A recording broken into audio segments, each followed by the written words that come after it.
Así que muchas de las cosas o algunas de las cosas que sucedieron en una ciudad sucedieron en todas las ciudades. Y el procónsul que tenía control sobre esa región vivía en Pérgamo. Esta foto son las ruinas de Pérgamo.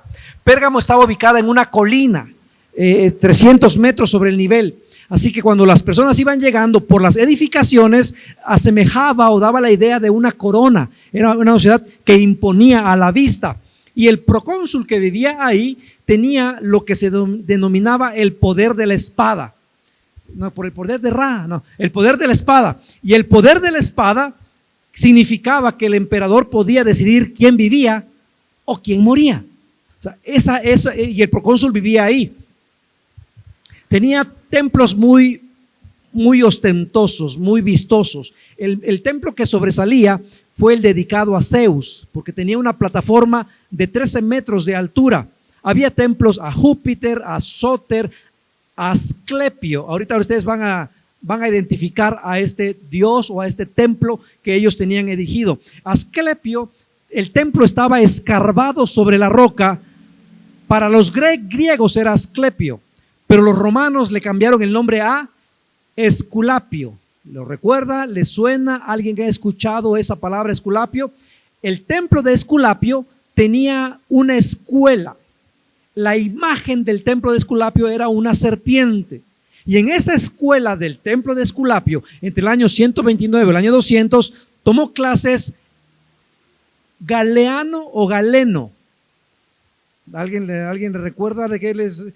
El símbolo de los médicos. A los médicos también en ocasiones se les conoce como el galeno, por este médico muy famoso de la antigua edad. Y el templo, la imagen era una serpiente, y actualmente el logotipo, la imagen de la medicina es una serpiente. De ahí el origen. Ahora, mucha gente buscaba ir a Pérgamo por cuestiones de sanidad. Se dice que los pacientes dormían en el templo con víboras no venenosas para que se les arrastraran en el cuerpo como un proceso de sanidad, de tratamiento. Y era el símbolo una serpiente, que actualmente sigue siendo el símbolo de los médicos. Era el emporio de la medicina, era el centro milagroso, era el Lourdes actual, o era no sé cuál sea actualmente un centro religioso o un centro idolátrico, un centro de curativo, como la cruz, ¿no? De piedra. No, se me fue la onda. Hay un lugar que el 1 de enero se llena de peregrinar porque le atribuyen poderes milagrosos. Bueno, algo así había en Pérgamo. Era un centro con mucha información. Ahora, además de todo esto, la segunda biblioteca más grande del imperio estaba en Pérgamo.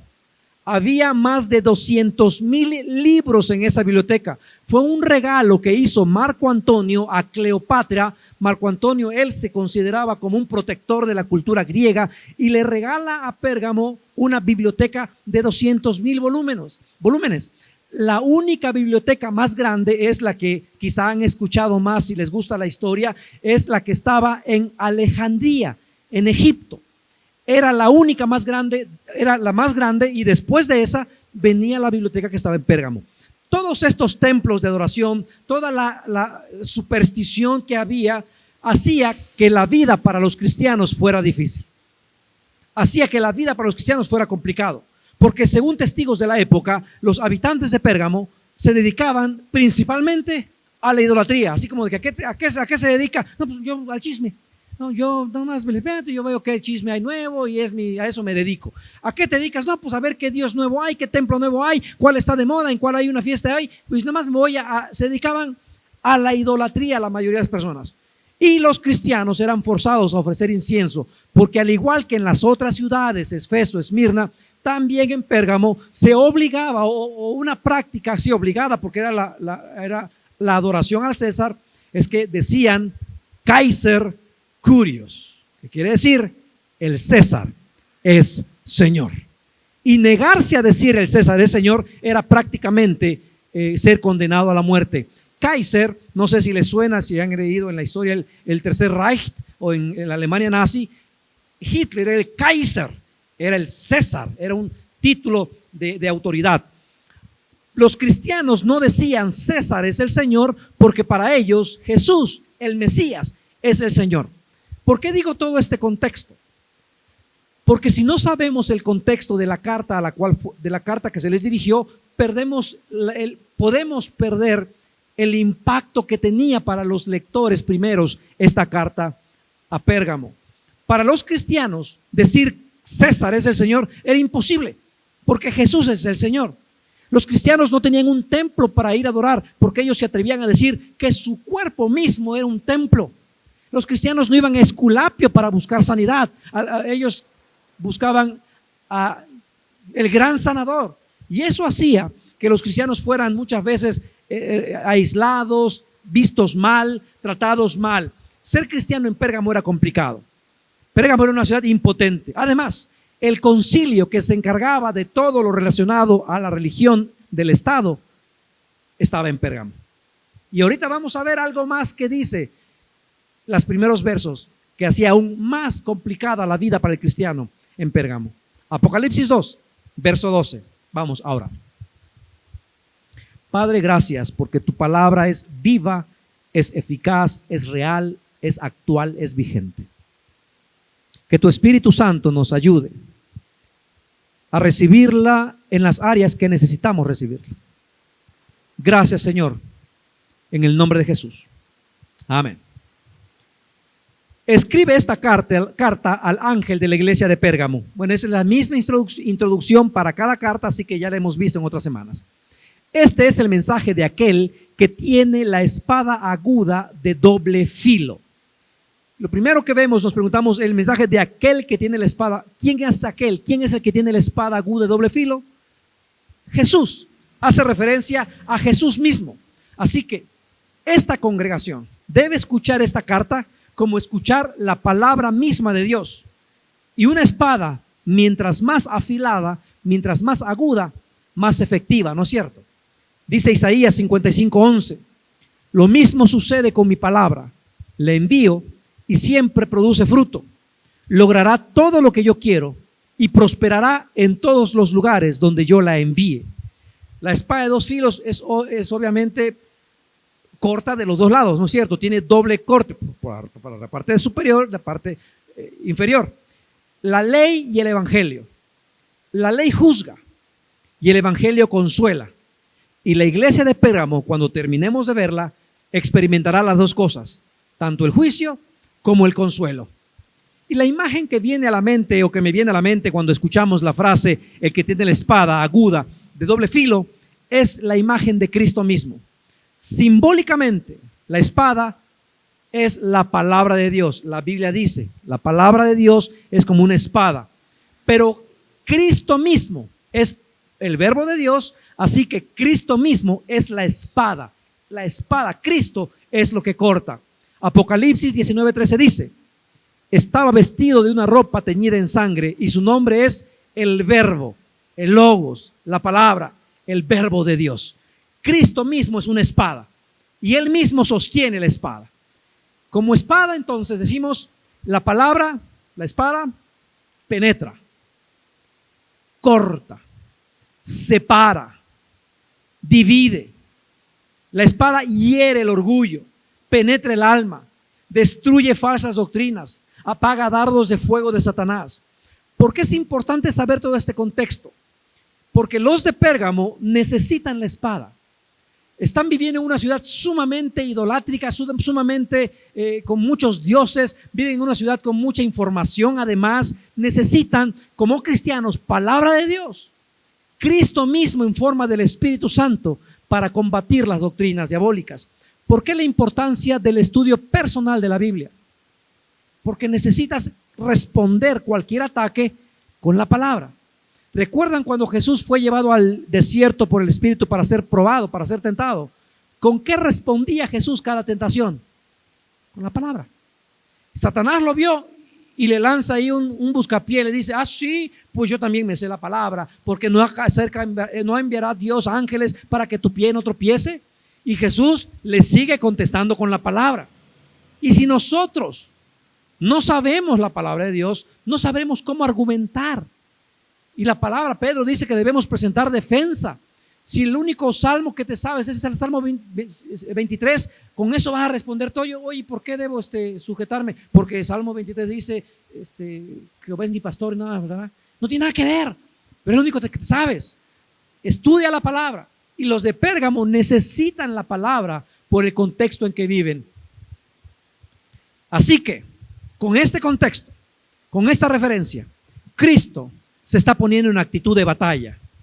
Porque lo que van a enfrentar estos hombres no será fácil, será complicado. Cristo se pone en actitud de luchar contra todo lo que quiera perturbar, confundir a los cristianos de Pérgamo. Y si te pregunto a ti, ¿tú quieres salir victorioso de cualquier batalla? Y si la respuesta es sí, este es el camino.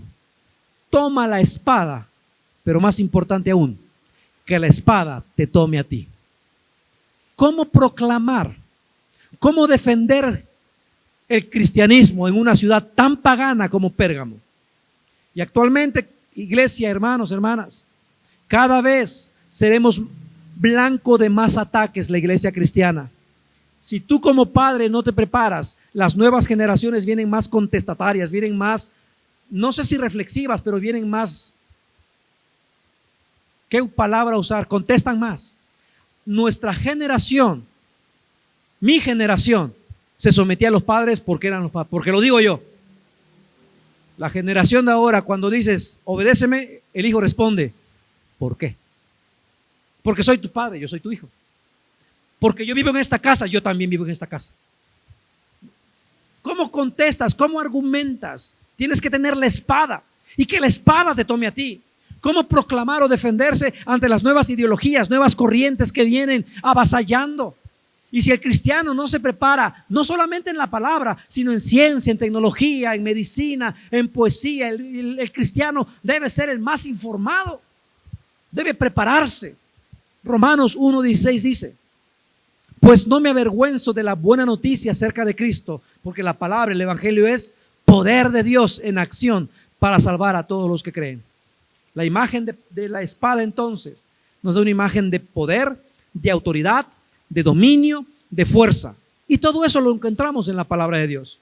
Hebreos 4:12 dice, pues la palabra de Dios es viva y poderosa, es más cortante que cualquier espada de dos filos, penetra el alma y el espíritu, entre la articulación y la médula del hueso, deja al descubierto nuestros pensamientos y deseos más íntimos.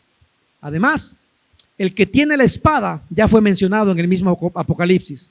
Apocalipsis 1:16 dice, tenía 7 estrellas en la mano derecha y una espada aguda de doble filo y salía de su boca. Ahora, esto es importante. ¿Por qué vimos el contexto? ¿Quién vivía en Pérgamo? El procónsul. ¿Quién vivía en Pérgamo? El procónsul. ¿Y el procónsul qué tenía? Derecho de espada. El procónsul del romano decía, este vive y este. Ahora, tenemos ese contexto. Y los de Pérgamo reciben una carta que le dicen, hey, Cristo es el que tiene la espada de doble filo. Quien decide el futuro de tu vida no es el procónsul, es Cristo. Quien decide si vives o mueres no es el procónsul, es Dios mismo, porque Él sigue teniendo la espada, Él tiene todo el poder. Y ese mensaje, te imaginas para ellos que viven con miedo, con angustia, que el procónsul los atrape, que sus paisanos los traicionen o los entreguen y que sean llevados a muerte. Y ellos reciben una carta donde le dicen, hey, quien verdaderamente tiene el poder de la espada es Cristo, es tu Salvador. Para ellos debió ser un consuelo. Ahora, y esto que voy a decir no es fácil. La palabra, el que escuchar que Dios es el que tiene la última palabra, es un consuelo, aunque permite el sufrimiento. Y esto pareciera antagónico, pero no es así. Para mí como pastor sería fácil dar siempre un mensaje de todo te irá bien, nada te irá mal, siempre arriba, nunca abajo, y tú todo lo puedes. Y sería un mensaje bíblico, porque la palabra de Dios dice, yo deseo que seas prosperado en todo y que tengas salud. Pero la palabra también nos dice que el soberano, el que decide cada uno de los aspectos de nuestra vida, es Dios. y en ocasiones habrá sufrimiento. Si yo solamente predicara esperanza, esperanza de que no te pasará y estarás bien, podrías tener una falsa ilusión de que la seguridad de Dios te da inmunidad al sufrimiento. Pero esta carta nos pone en equilibrio, porque si bien Dios tiene la espada, nosotros desearíamos que la espada, como los ángeles que protegieron el huerto del Edén, diera vueltas alrededor de nosotros y que nada nos atacara. Pero en esta carta dice: yo tengo el poder de la espada, pero hay algunos de ustedes que sufrirán. Y es el equilibrio que como cristianos debemos tener, porque yo sé que Dios puede librarme de todo, pero si creo que Dios debe librarme de todo, el día que yo enfrente una aflicción, mi fe se va a hundir. Si yo creo que Dios tiene que librarme de todo, el día que enfrente una situación difícil, yo me voy a desanimar. Pero ahora que sé que Dios tiene el poder y Dios puede librarme, pero a veces no lo hace, aún así, en esta vida o en la otra, yo experimentaré el poder de la espada de Dios, que libra mi vida, si no de la muerte primera, sí de la muerte segunda. Dice Apocalipsis 1:16: tiene 7 estrellas en la mano derecha y una espada aguda de doble filo salía de su boca. En el Antiguo Testamento la espada es una metáfora para referirse a Jehová. Ahora, tengamos todo este contexto, todo esto estamos sentando las bases para el resto, porque vamos a terminar en dos o en 3 sesiones la carta dirigida a Pérgamo. Isaías 49:2 dice: hizo que mis palabras de juicio fueran tan filosas como una espada. Ahora, con la espada de doble filo tenemos 2 simbolismos, o encontramos 2 simbolismos. Por una parte, el soberano Cristo tiene la capacidad y el poder en última instancia para proteger y salvar a sus fieles. Es lo que mencionaba anteriormente. No es el procónsul, no es tu jefe en el trabajo, no es el socio mayoritario en la empresa, no es el maestro, no es la familia, ni siquiera son tus padres. Quien tiene la última palabra en tu vida es Dios. Y eso debe aliviarnos, iglesia. Quien tiene la última palabra en el diagnóstico no es el médico, es Dios. Quien tiene el control, quien tiene la capacidad y el poder en última instancia para proteger y salvar a sus fieles es Jesucristo. Ahora, por otra parte, simboliza que el Señor Jesús tiene el poder y la capacidad para juzgar, y su veredicto es justo y es final, no el procónsul, solo Jesús. Una traducción literal de esta frase sería: el que tiene la espada, la de doble filo, la afilada, solo Jesús. Y aún así enfrentarán sufrimientos y dificultades. Es la realidad, iglesia. Apocalipsis 2:13, leamos, dice: yo sé que vives en la ciudad donde ¿qué? ¿Qué? Yo sé que vives en la ciudad donde Satanás tiene su trono. Sin embargo, has permanecido leal a mi nombre. La Biblia habla que nuestra lucha es contra principados, potestades. El libro de Daniel nos revela que hay para Babilonia, para Persia, había un dominio diabólico. Daniel empezó a orar para recibir ayuda de Dios, y se le acerca un ángel y le dice: yo ya venía, pero el espíritu de Persia, el demoníaco de Persia, peleó y no me dejaba pasar. Y entonces vino Miguel a ayudarme, y mientras él está peleando en el mundo espiritual, yo pude venir a decirte de qué se trata esta revelación que tuviste. Pueden leer su Biblia en Daniel 10. O sea, y lo que está diciendo aquí Apocalipsis está confirmando. Satanás tiene su trono en Pérgamo. Y no sé si ustedes han oído que en la ciudad hay zonas o hay ciudades que se dedican a la adivinación, a la brujería, que se dedican a ciertas actividades ocultistas. Quizás es un trono o una potestad o un principado. Pues uno de esos estaba en Pérgamo. ¿Te imaginas la presión cultural y espiritual para el cristiano en Pérgamo. No era algo menor. El peor lugar, yo sé que el peor lugar para vivir es Pérgamo y tú vives ahí. Y aún así has sido valiente y fiel.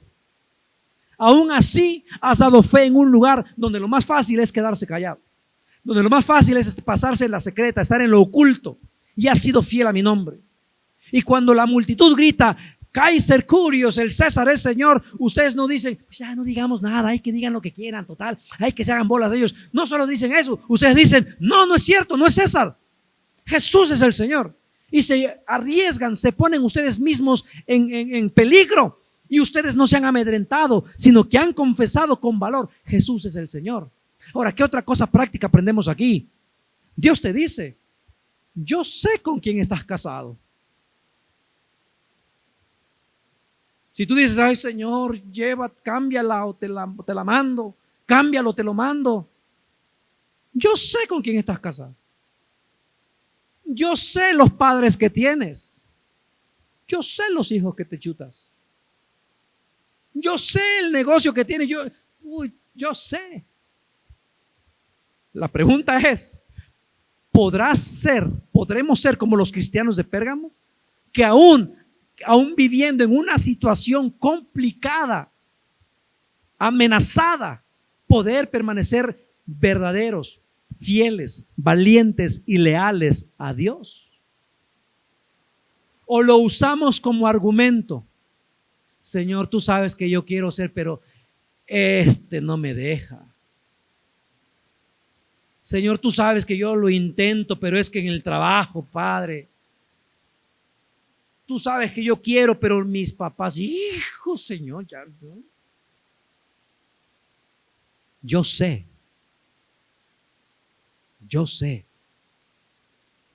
Y aún ahí puedes permanecer valiente y fiel a tu Dios. Apocalipsis 2:13 continúa. Te rehusaste a negarme. Te rehusaste a negarme aun cuando mi fiel testigo Antipas murió como mártir en medio de ustedes allí. ¿En dónde? O sea, lo repite 2 veces, pues como no estoy jugando, es lo que está diciendo, o sea, no es broma.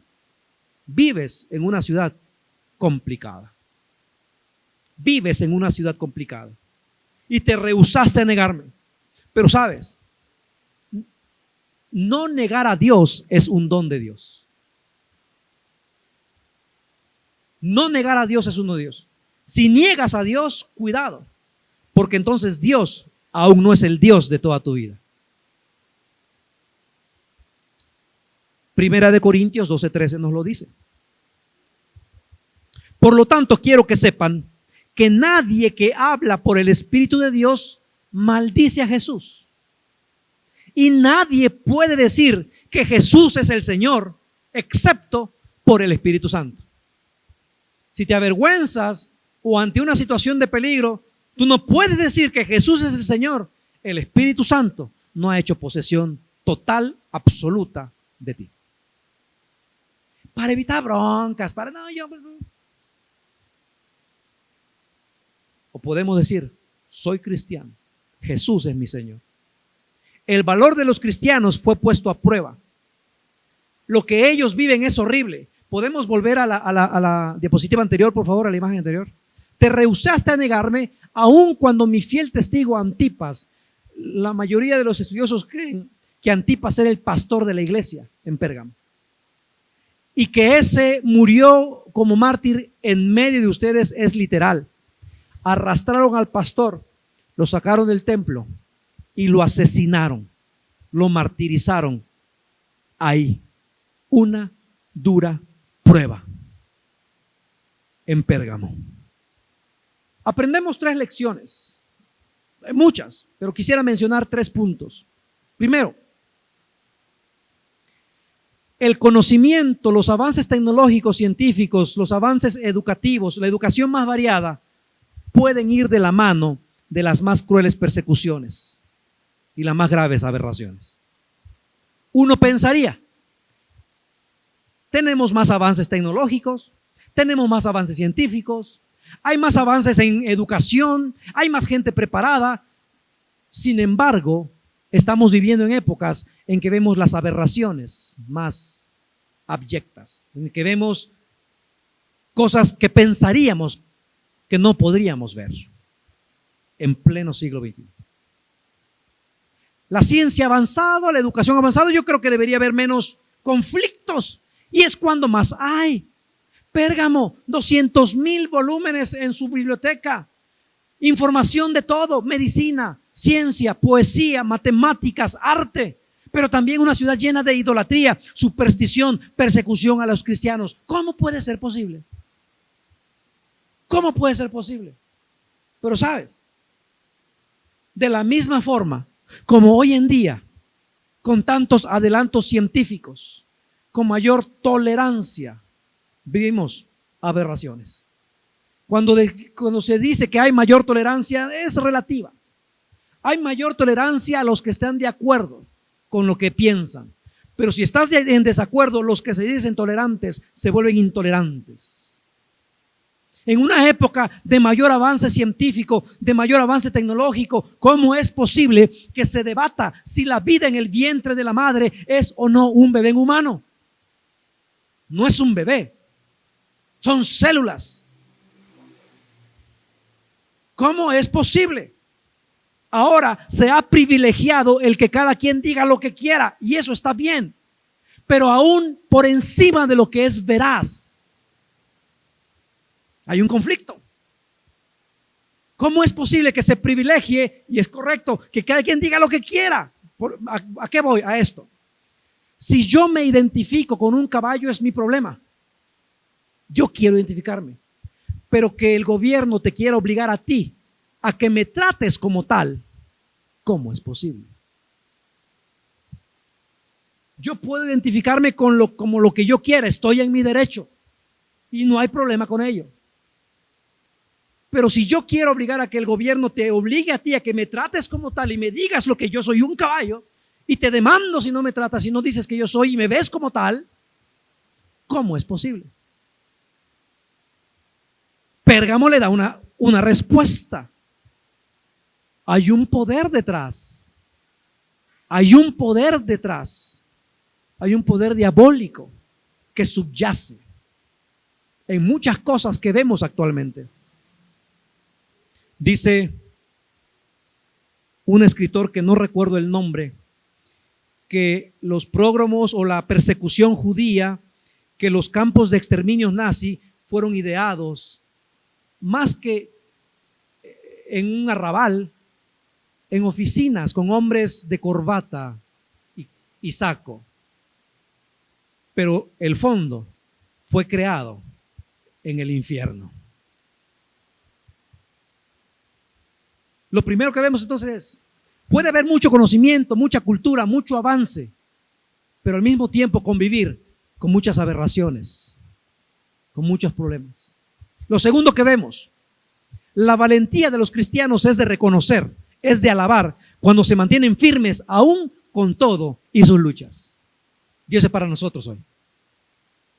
¿Qué vamos a hacer cuando enfrentemos la aflicción, el sufrimiento? ¿Vamos a renegar de Dios? ¿Vamos a huir de Dios? ¿O vamos a permanecer fieles aún en el sufrimiento? Aprendemos que los cristianos son dignos de alabar.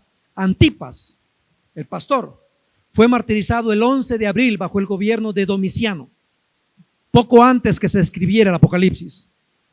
Y la historia, la tradición dice que sacaron al pastor y lo metieron en un becerro de cobre, de bronce, un becerro ahuecado.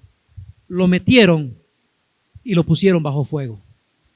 Y así muere Antipas.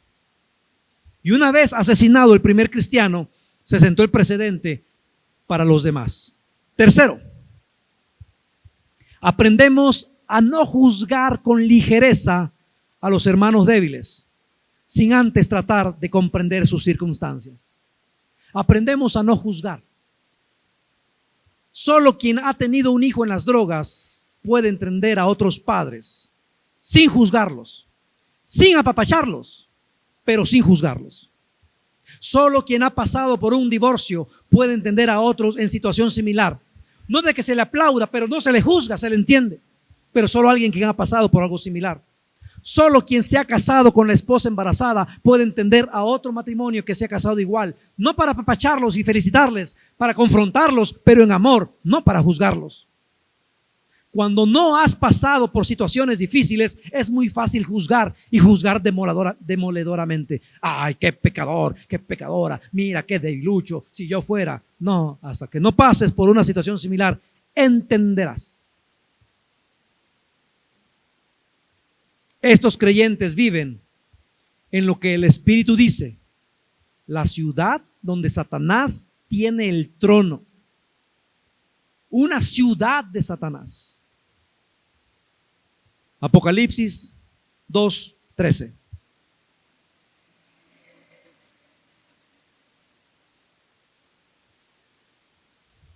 Yo sé que vives en la ciudad donde Satanás tiene su trono. Sin embargo, has permanecido leal a mi nombre. Te rehusaste a negarme aún cuando mi fiel testigo, Antipas, murió como mártir en medio de ustedes, allí en la ciudad de Satanás. Esa es una carta no para los que van de paso, es para los que viven ahí en Pérgamo, los que están ahí. No es una carta para los simpatizantes, es una carta para los que están plenamente convencidos, seguros del perdón de Dios en su vida. Una vez que te instalas en tu fe, una vez que aceptas a Jesús como tu Salvador, de inmediato te verás rodeado de ataques de Satanás. No sé si lo has escuchado o tú lo has dicho. Más me acerco a Dios, más problemas tengo. Antes, no hombre, yo llegaba bien así. Ni me acuerdo cómo llegaba a mi casa. Al otro día veía el coche estacionado, pero perfecto, porque era una entrada chiquita y yo dormido ahí en el volante y todo guacareado. Pero nunca choqué borracho. Ahora que ya no tomo, ahora 2 veces ya choqué. Antes ni yo ni sé. Ahora que soy más administrado, no me alcanza. Ahora que busco más a Dios, más conflictos. Antes mi esposa ni mi esposo ni me decía nada. Ahora que mejor me porto, ya, ¿de dónde vienes? A ver, ¿qué traes? ¿A qué hueles? A Chanel, ¿no? ¿Por qué pasa eso? No dice. Y ahí en esa ciudad, el trono de Satanás, la ciudad de Satanás, ahí viven los cristianos, 2 fuerzas opuestas. Y pareciera que Satanás lleva la ventaja. Hasta que nos damos cuenta que si Satanás tiene su trono en la ciudad, dime tú, ¿dónde está sentado Jesús?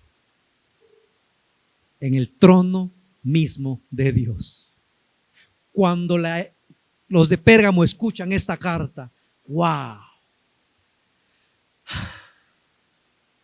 Jesús está sentado en el trono del Padre. Y Él tiene la autoridad sobre todo. Dice Apocalipsis 3:21, todos los que salgan vencedores se sentarán conmigo. ¿Dónde? En mi trono. Tal como yo salí vencedor y me senté con mi Padre en el trono del Padre. Es el mismo trono del Hijo. El trono tuyo es el mismo trono del Hijo, que es el mismo trono del Padre. Qué privilegio inmerecido por la sangre de Cristo. Cuando los de Pérgamo escuchan, Satanás tiene su trono aquí, pero nosotros no somos de ese reino. Nosotros somos de un reino donde Jesús mismo ya está sentado en el trono. ¿Quién es superior? Así que verbo mata carita. El verbo de Dios mata la carita de Satanás. Nuestro Señor ha vencido. Apocalipsis 3:21 dice, ya lo leímos, ahora Satanás gobierna en el reino de tinieblas. Es un reino, sí, pero de tinieblas. Apocalipsis 16:10 dice, después el 5.º ángel derramó su copa sobre el trono de la bestia y el reino de la bestia quedó sumergido en la oscuridad. Sí, Satanás tiene su trono ahí en una tierra, en un negocio, en un pueblito, en un barrio, pero Dios, Jesucristo el vencedor, tiene el trono sobre el universo y su trono no tendrá fin, su reino no tendrá fin y Él gobierna. Y Él tiene el derecho de espada, la espada afilada, la de doble filo. Nos espantamos porque aquí hay opresión y cada vez habrá más opresión, pero no somos de este reino. Esto es temporal. Cualquier opresión, cualquier dificultad, Pérgamo te dice: yo sé, y yo tengo el poder de la espada, y yo estoy sentado en el trono, y donde yo estoy, tú estarás. Mantente fiel, mantente valiente, mantente firme. En Apocalipsis la palabra trono aparece 42 veces. 40 veces en referencia al trono de Dios y 2 veces en referencia al trono de Satanás y la bestia. En otras palabras, ¿quién verdaderamente tiene el control? Dime tú, ¿quién? ¿Cómo dice? Pero dilo como si lo creyeras. ¿Quién tiene el control? Dios. ¿Quién está en el trono? Dios. ¿Quién tiene el control de tu vida? Dios. Jesucristo tiene el control de mi vida. Él está sentado en el trono, pero Él está entronado en mi corazón. ¿Habrá momentos difíciles? Sí, iglesia. ¿Habrá momentos de sufrimiento? Por supuesto, iglesia. Salvar la vida, salvar el negocio, salvar mi reputación, pero negar a Dios. Eso enfrentaba a Pérgamo. Eso enfrentaba a Pérgamo. El mensaje profético de la carta a Pérgamo empieza reconociendo lo difícil que es en un ambiente hostil, reconociendo que hay la lucha entre salvar la vida o guardar la fe. La carta a Pérgamo empieza elogiando el testimonio de la iglesia ante la oposición severa. Termino con esto.